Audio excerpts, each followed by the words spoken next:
बबे चिन्हबे करीला। अरे हम मजाक ना करे रो हमारे मित्र आदमी है भैया थोड़ा है करा में आवाज थोड़ा आई जतनी आई एगो नया साल के गीत याद पड़ल बा हल्का नया साल के उपलक्ष्य में हमरा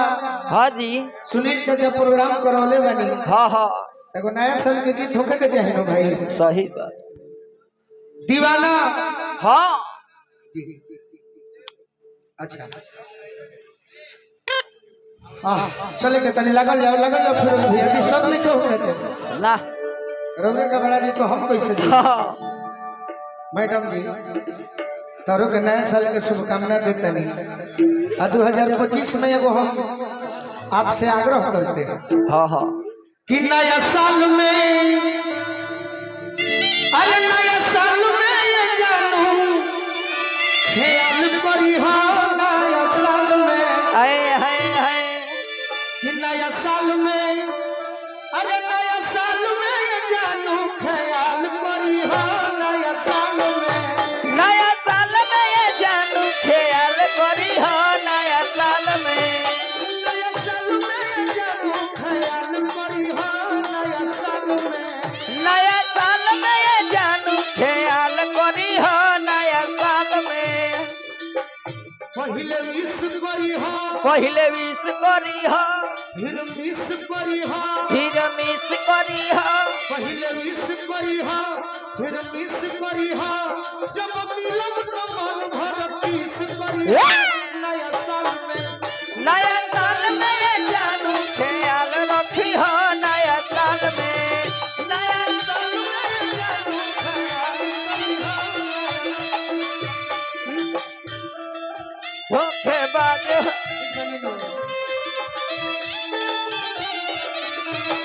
तुम तो धोखेबाज हो वादा करके अच्छा हमारे गार्जियन बनी रांची से चल के आई बनी बहुत जो हुआ हमार रविंदर चाचा संगीत प्रेमी है दिन भर फोन कइले बनी दिन भर हम छुटका में बनी। हाँ जी ये तो परिवार के समाज के बात ना रही तो हमारा आवे लायक भी ना रहे सही बात हम छुटका में बनी हमारा अपन चाचा जी और वो ऐसा चाचा के देहांत भइल बा कि आज 2025 में हम पैसा के मानो जी मानन बाबा तो 5 लाख रुपया हो जबकि आज से 10 साल पहले पहला कैसेट जब होके वो कैसेट में 90,000 रुपया देले रहे। सही बात हमारा साथ देले खातिर कैसेट करे खातिर बाकी हम समाज के बात बता समाज खातिर जानो चल जाए तो बहुत कम है जय हो हां बाद में भोजपुरी समाज तो है बा ए मैडम पहले विश करी हो पहले विश करी हो पहले विश करी हो फिर मिस करी हो जब मिलब तो मन भर किस करी हो नया साल में ये जानू ख्याल रखी हो नया साल में नया साल में ये जानू ख्याल करी हो नया साल में ये जानू ख्याल करी हो नया साल में खाइल माना ए भाई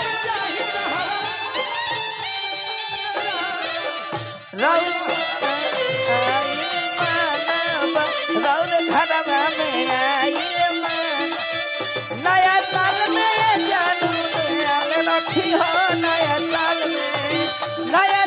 में ये जानू ख्याल रखी हो नया बड़ा सुंदर रौदा नाचतानी मैडम जी। हाँ जी बाकी एगो आग्रह बा का बा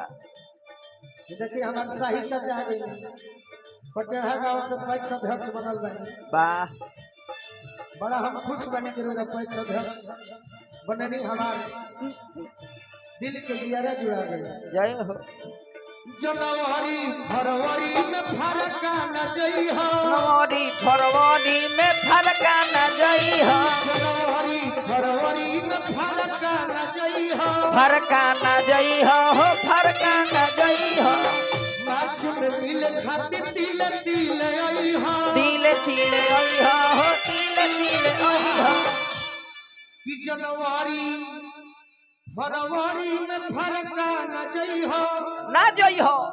अरे मार्च में मिल खातिर तिल तिल आई हो अप्रैल में का करो का कर अरे अप्रैला में खिड़की से चाल करी हो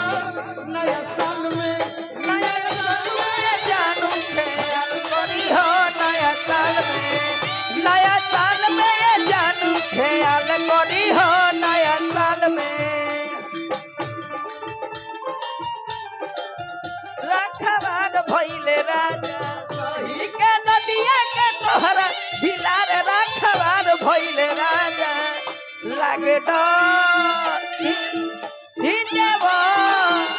लागे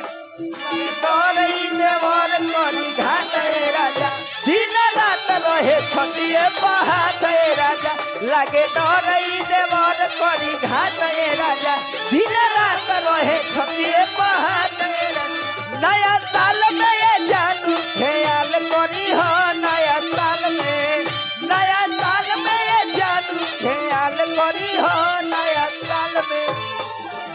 हमरा मनिंदर चाचा आशीर्वाद दिले बानी हाँ जी हमरा गार्जियन सुनील राय मुखिया जी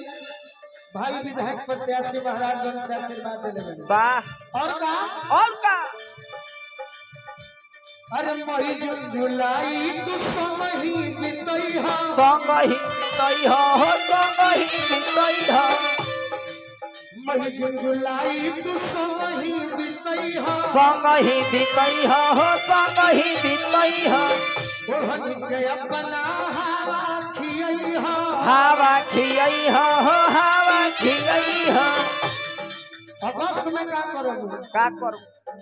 अगस्त में उठला ले लाल करी नया साल में ये जानू ख्याल करी हो नया साल में नया साल में ये जानू ख्याल करी हो नया साल में क्या बात है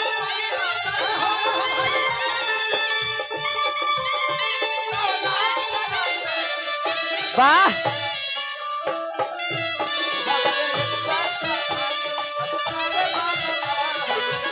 नया साल में ये जानू ख्याल करी हो नया साल में नया साल में ये जानू ख्याल करी हो नया साल बड़ भैया हमारा अजीत भंसा जी के मामा जी की ओर से वाह बहुत बहुत आशीर्वाद मिला बार बार पटा अतीश और का सितंबर अक्टूबर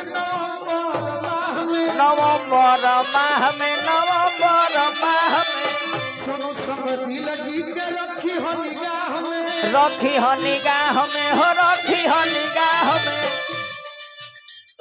दिसंबर में कमर से खोल पड़ी नया साल में नया साल में ये जानू ख्याल करी हो नया साल में नया साल में ये जानू ख्याल करी हो नया साल में नया साल में ये जानू ख्याल करी हो